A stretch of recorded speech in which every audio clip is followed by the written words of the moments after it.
All right, hello everyone, and thank you for tuning in once again to the Black Box Podcast, BBOR, Black Box Online Radio.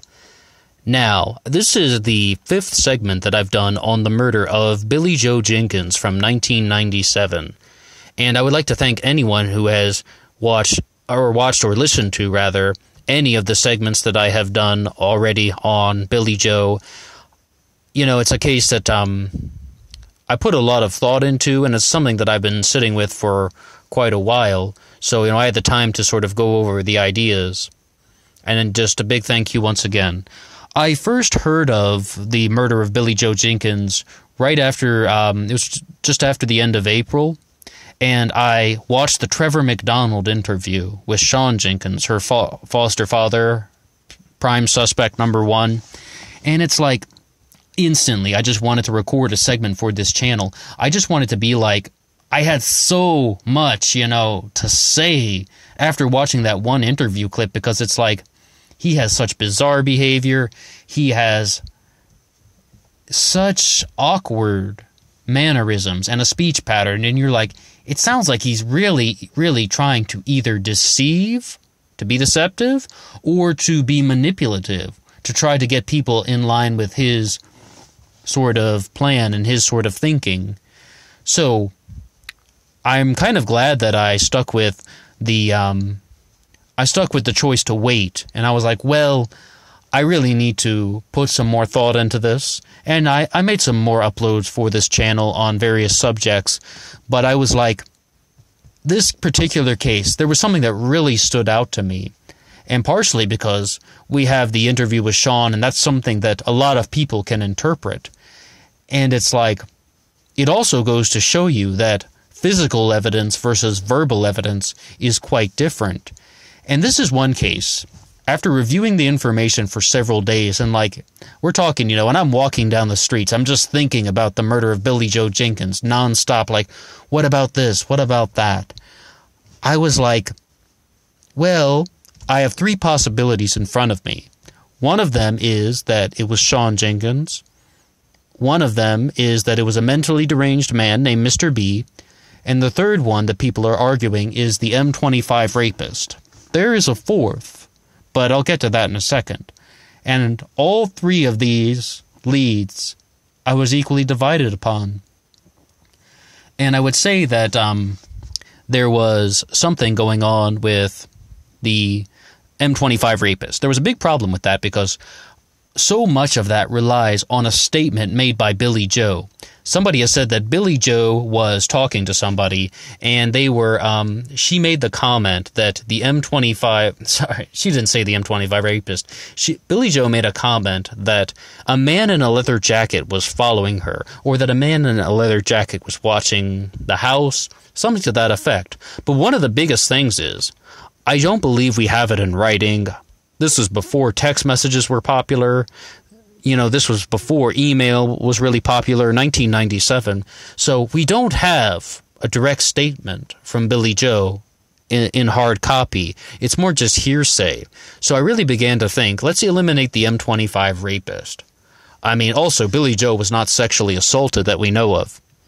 The second one was the mentally deranged man, Mr. B. Well, what on earth do we do about that? He was seen in the area smelling a piece of plastic earlier in the day, and Billie Jo had plastic in her nostrils. So what on earth do we do with that? That sounds pretty convincing.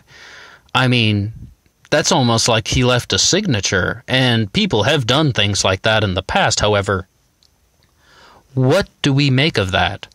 Well, I was still like, there are no definitive sightings that Billie Jo was in the house with this Mr. B.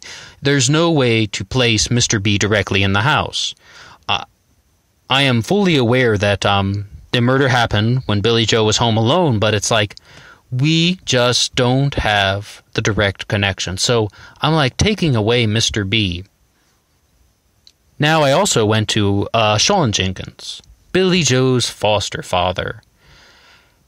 He was tried 3 times. He was convicted, but then later he was acquitted.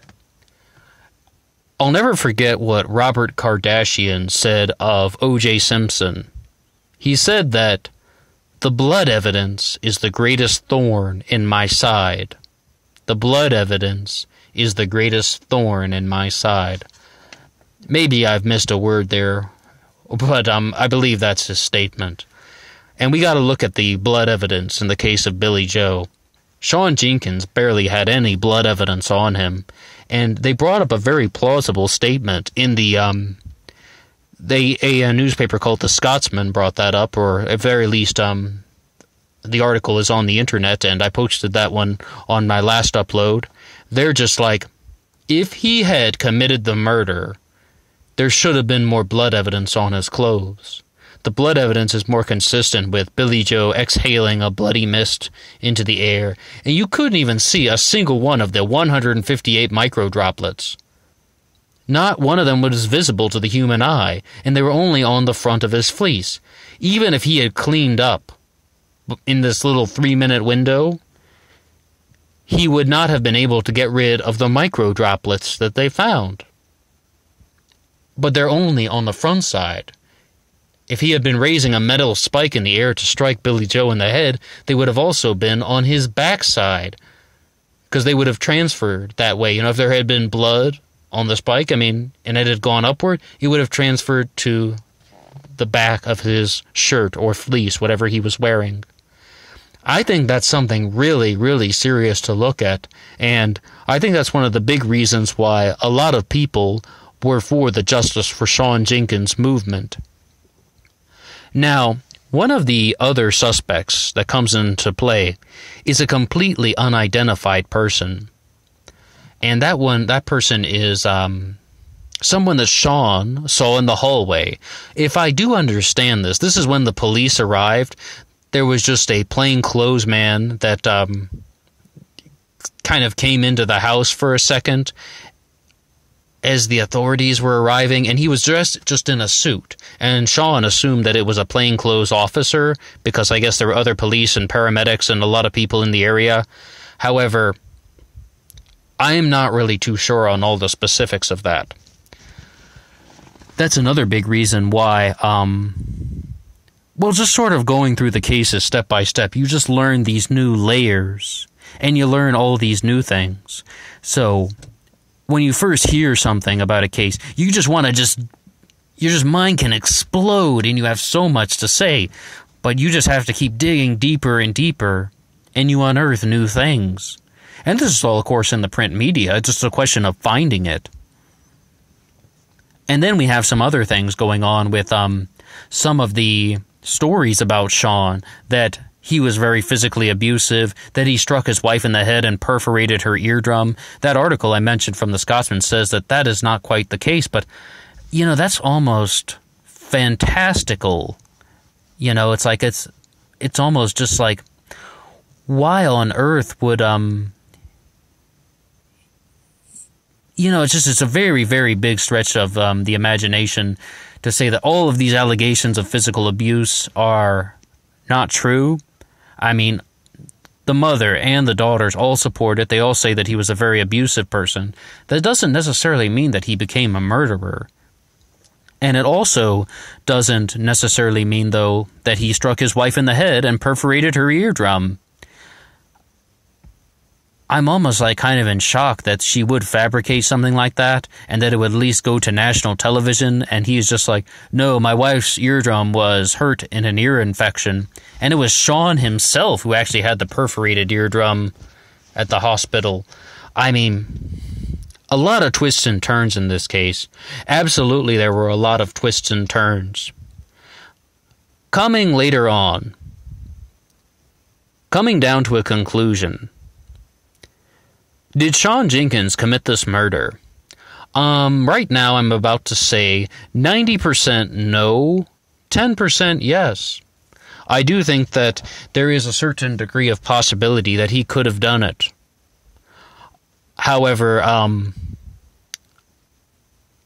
I have to admit that the blood evidence seems quite supportive.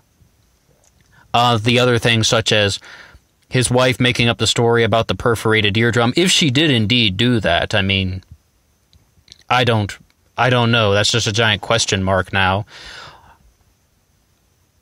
I don't believe the M25 rapist was involved. I don't believe that this Mr. B was involved. It could just be an absolutely different prowler, an absolutely different predator. I do believe that Billie Jo was targeted and someone had sort of like, a fascination with her.